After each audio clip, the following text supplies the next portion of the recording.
बोलिए प्रेम से श्री सद्गुरु महाराज की जय। श्री सद्गुरु महाराज की जय। श्री सद्गुरु महाराज की जय। सत्संग योग भाग 3 श्री योग वासिष्ठ में योग।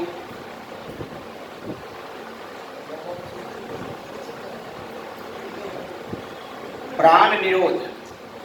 जैसे पंखे का हिलना बंद होते ही हवा का चलना बंद हो जाता है, उसी प्रकार प्राणों की गति रुक जाने पर मन भी शांत हो जाता है। प्राण स्पंदन रुकने से मन शांत हो जाता है और मन के शांत हो जाने पर संसार के लय हो जाता है, संसार का लय हो जाता है। प्राण निरोध के उपाय प्राण क्या है, प्राणों की प्रगति किस प्रकार होती है और प्राणायाम कैसे किया जाता है, इन विषयों की चर्चा योग विशिष्ट में खूब विस्तार से की गई है। यहाँ पर स्थलाभाव से केवल उन उपायों की गणना मात्र कराते हैं जिनसे कि योग वासिष्ठानुसार प्राण का स्पंदन रुक जाता है। वैराग्य, संवित को शून्य आकाश में जहाँ पर कोई कलना नहीं है ले जाकर शांत करना। नसाग्र से 12 अंगुल पर बाहर शुद्ध आकाश में संवित को लीन करना। ध्रुवों के मध्य में दृष्टि लीन करके शुद्ध चेतन में स्थित करना आत्मज्ञान प्राप्त कर लेने का सरल उपाय। ब्रह्मचारी गोपाल चैतन्य देव जी महाराज लय योग का नाद साधन व शब्द शक्ति साधन साधक नारी शोधन तथा प्राणायाम की झंझट में न पड़कर नाद साधना की विधि से ही आत्मलीन होने की कोशिश करें। वह मार्ग सबसे सरल, सुगम तथा विपद शून्य है। इससे भी आसानी के साथ दिव्य ज्ञान प्राप्त किया जा सकता है। नाद साधन लय योग की एक क्रिया मात्र है। सदाशिव ने 1,25,000 प्रकार का लय योग बताया है। सदाशिवोक्तानि सपाद लक्ष्य लयावधानानि वसन्ति लोके। परंतु योगीगण साधारणतः 4 प्रकार के लय योग का अभ्यास करते हैं। वे इस प्रकार है।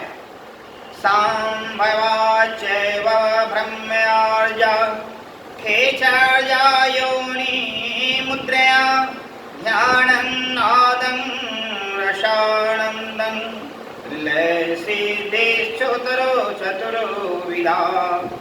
सांभवी मुद्रा से ध्यान लगाना, खेचरी मुद्रा से रसास्वादन करना, भामरी मुद्रा से नाद को सुनना और योनि मुद्रा से आनंद भोग करना। इन 4 प्रकार के उपायों से ही लय योग की सिद्धि होती है।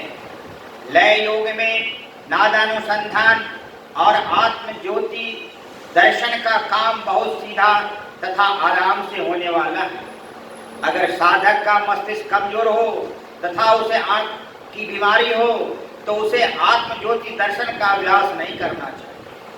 शास्त्र में लिखा है जपाक्षतुगं ज्ञानं ध्यानं अक्षतं गुणं लयः।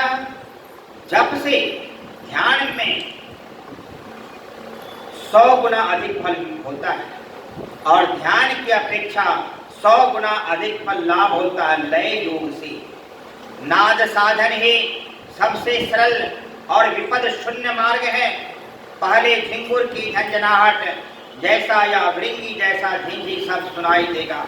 उसके बाद क्रमशः साधन करते करते एक के बाद एक बंसी की तान, बादल का गर्जन, झांझ की झनकार, भौरे का गुंजार, घंटा, घड़ियाल, कुरही, करताल, मृदंग प्रभृति नाना प्रकार के बाजों के शब्द सुन पड़ेंगे। ऐसा ही रोज अभ्यास करते हुए नाना प्रकार की ध्वनियां सुनी जाती है। मैंने जो विधि बतलाई है उसका शास्त्र में भी प्रमाण है। नाभ्याधारो भवेत षष्ठं अस्त्रं तं प्राणं सम्यवेत्सेत् अस्वयं उत्पश्यति नादो नादतो मुक्तिरमृता।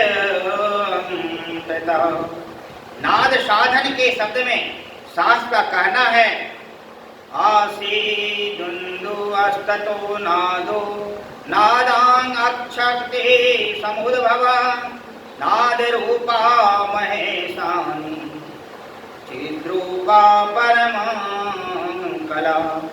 पहले बिंदु तब नाद और नाद से शक्ति उत्पन्न होती है। चैतन्य रूपा प्रमा कला महेशानी शिवा नाद रूपा है। आदि प्रकृति देवी का नाम प्राप्रकृति है। सुतरां प्राप्रकृति आद्या शक्ति ही नाद रूपा होती है। न नादेन विना ज्ञानम न नादेन विना शिवा नाद रूपं परम ज्योतिर्नाद रूपे परो हरि। नाद के बिना ज्ञान नहीं हो सकता, नाद के बिना कल्याण नहीं हो सकता। नाद ही श्रेष्ठ ज्योति स्वरूप है और नाद रूप ही हरि है। और भी देखिए नादा नादांग वदेस्तु परंकारं न जानाते सरस्वती अतापे मंजन गया तुम बहते वक्षसि।